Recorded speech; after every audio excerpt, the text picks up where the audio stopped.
ವಿನಾಯಕ ಗಣಾಧೀಶ ಸರ್ವದೇವ ನಮಸ್ಕೃತ ಪಾರ್ವತಿ ಪ್ರಿಯ ವಿಘ್ನೇಶ ಮಮ್ಮ ವಿಘ್ನಂ ನಿವಾರಯ. ನೋಡಿ, ಇದೇ ಭಾನುವಾರ 5ನೇ ತಾರೀಕು 4ನೇ ತಿಂಗಳು 2026 ಭಾನುವಾರ.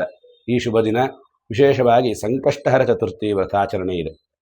ಪ್ರತಿ ತಿಂಗಳು ಸಂಕಷ್ಟಹರ ಚತುರ್ಥಿಯನ್ನು ವ್ರತವನ್ನು ಮಾಡುವಂಥವರು ಈ ದಿನ ವಿಶೇಷವಾಗಿ ಗಣೇಶನ ನಾಮಸ್ಮರಣೆಯನ್ನು ಮಾಡಬೇಕು.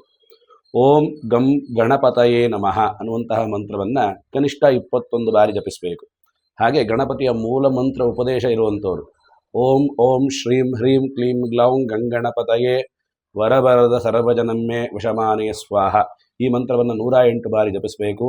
ಸಾಯಂಕಾಲ ಆಯಿತಾ, ನಿತ್ಯದಂತೆ ನೀವು ಉಪವಾಸ ವ್ರತಾಚರಣೆ ಮಾಡುವವರು ಉಪವಾಸ ಮಾಡ್ಬೋದು. ಉಪವಾಸ ಮಾಡೋಕ್ಕೆ ಸಾಧ್ಯವಿಲ್ಲದವರು ಆಯಿತಾ ಗಣಪತಿಯ ನಾಮಸ್ಮರಣೆ ಮಾಡಿದರೆ ಸಾಕು. ಈ ದಿನ ರಾತ್ರಿ 9 ಗಂಟೆ 21 ನಿಮಿಷಕ್ಕೆ ಚಂದ್ರ ದರ್ಶನ ಇರುತ್ತೆ. ಈ ಚಂದ್ರ ದರ್ಶನದ ನಂತರ ಆಯಿತಾ ವಿಶೇಷವಾಗಿ ನೀವು ಫಲಹಾರವನ್ನು ಮಾಡಬಹುದು. ಮತ್ತು ಸಾಧ್ಯವಾದವರು ಸಂಕಷ್ಟಹರ ಚತುರ್ಥಿಯ ಕಥೆಯನ್ನು ಕೇಳೋದು ಉತ್ತಮ, ಅಥವಾ ಹತ್ತಿರದ ದೇವಸ್ಥಾನಗಳಲ್ಲಿ ವ್ರತದಲ್ಲಿ ಪಾಲ್ಗೊಳ್ಳುವುದು ಉತ್ತಮ. ಶುಭವಾಗಲಿ.